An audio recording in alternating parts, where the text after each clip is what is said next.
This episode starts with some drama between Zuko's crew. Ooh, feisty little thing. The best part about this whole scene is Admiral I'm the Zhao. commander of this ship. And I am an admiral. This man doesn't know what disappointment is because he always delivers. So they set up the themes, which are loyalty and sacrifice, and spoiler alert, they did a horrible job at that.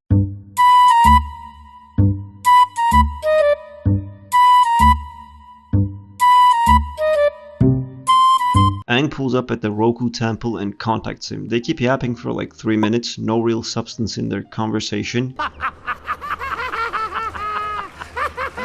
Forgive me! I couldn't resist. The way Roku talks raises some curiosity about his past, and this whole scene is set up as if we're gonna get some Roku backstory, but I doubt that the fucking showrunners are going to tackle this topic. Anyway, Aang gets the relic that Roku took from Kov and he's off to rescue his friends. Unfortunately, actually, fortunately for him, the hot mommy dummy captures her. Yes guys, I'm a little degenerate if you haven't noticed that already. You're the Avatar, huh? Not sure what all the fuss is about. Aang tells hot dummy mommy to let him go because he has a world to save. But she tells Aang that the world isn't black and white, it's more like black and Asian. It's more like black and Asian. Some of us don't need saving. Then she tells Iroh to meet her at her inn room after dusk. Flashback Zuko is invited to board meeting, and with overflowing excitement and him being a spoiled kid, he manages to piss off Ozai, and Ozai challenges him to Agni Kai. Meanwhile, present Zuko gets robbed off of Avatar by Admiral Zhao. Then my boy Zuko taking L's left and right again. We'll take the Avatar. Over my dead body. Tempting. However, Zhao fucking delivers. So far this dude is the best character in this entire show, if we don't count hot dummy mommy. if I were you, I'd be thinking less about my past and more about my future. It's not my future I'm worried about. Really? I mean, I'd worry a little. Zhao delivers yet again. I promise you, this is gonna be the last time I glaze him, okay? Because he goes mental anyway since the masked dude comes and rescues Aang. Do you have a shot? Take him out. Aang shows his battle IQ and they escape.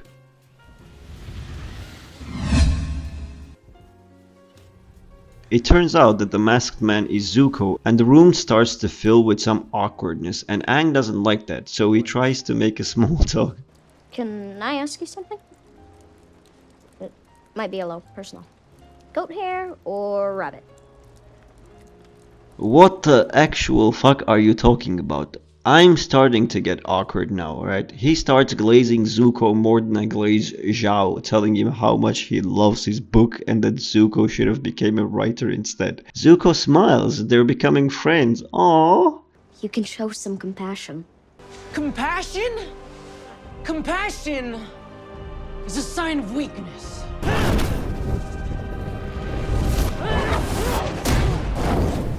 Oh damn, she turned 180 real quick. Flashback Zuko is ready to whoop some ass at the Agni Kai, but when he turns around, he realizes that he fucked up. At first he doesn't want to fight, but then he fights back, and not only that, they also make it look like Zuko could win against Ozai. Now visually, this scene is great. The effects, the color, the choreography, all amazing, but two major issues that ruined the entire show, at least for me. Now let me explain. First problem. Zuko standing up right here and fighting back, this is a major problem, especially when you take loyalty and sacrifice into the consideration. Because to me, what it communicates is that Zuko stands up for his beliefs, meaning he's sacrificing his loyalty to Ozai for his own beliefs. You realize that this ruins Zuko's whole character. Now him desperately trying to find Avatar makes absolutely no sense, especially when Ozai later double downs on his actions and ostracizes Zuko. Second problem, Zuko having a chance at winning, this one indirectly ruins the entire character of Aang and his journey, because Zuko is Aang's rival and Ozai on the other hand is Aang's end goal, the rival that constantly gets low diffed by our main protagonist and friends is stronger than our MC's end goal. Like, my men, you don't need to learn all 4 elements, just pull up at Ozai's door and whoop his ass, you know what I mean? You know the worst part about being born 100 years ago? I miss my friends. Like Kusan, he was the best. Shut when you think about it. Why is it every time this motherfucker talks, he either starts by saying Gyatso or my friends?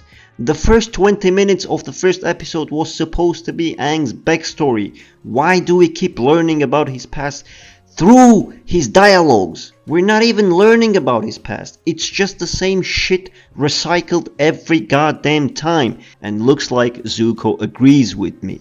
Yeah, so they part ways and Zuko goes back to his crew. Drama resolved. And Aang goes back to deal with Kav.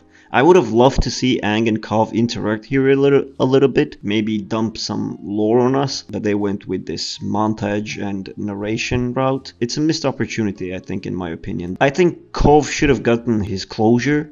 It would have been great, but, you know, they missed the opportunity. Anyways, now here comes the real question. Did Uncle Iroh hit or not? I personally think he did. It just got off screen. Just listen to this Morgan Freeman level narration and tell me he didn't. But I suppose it can be scary to admit you need people. He definitely did. Thank you for watching. I hope you enjoyed this video.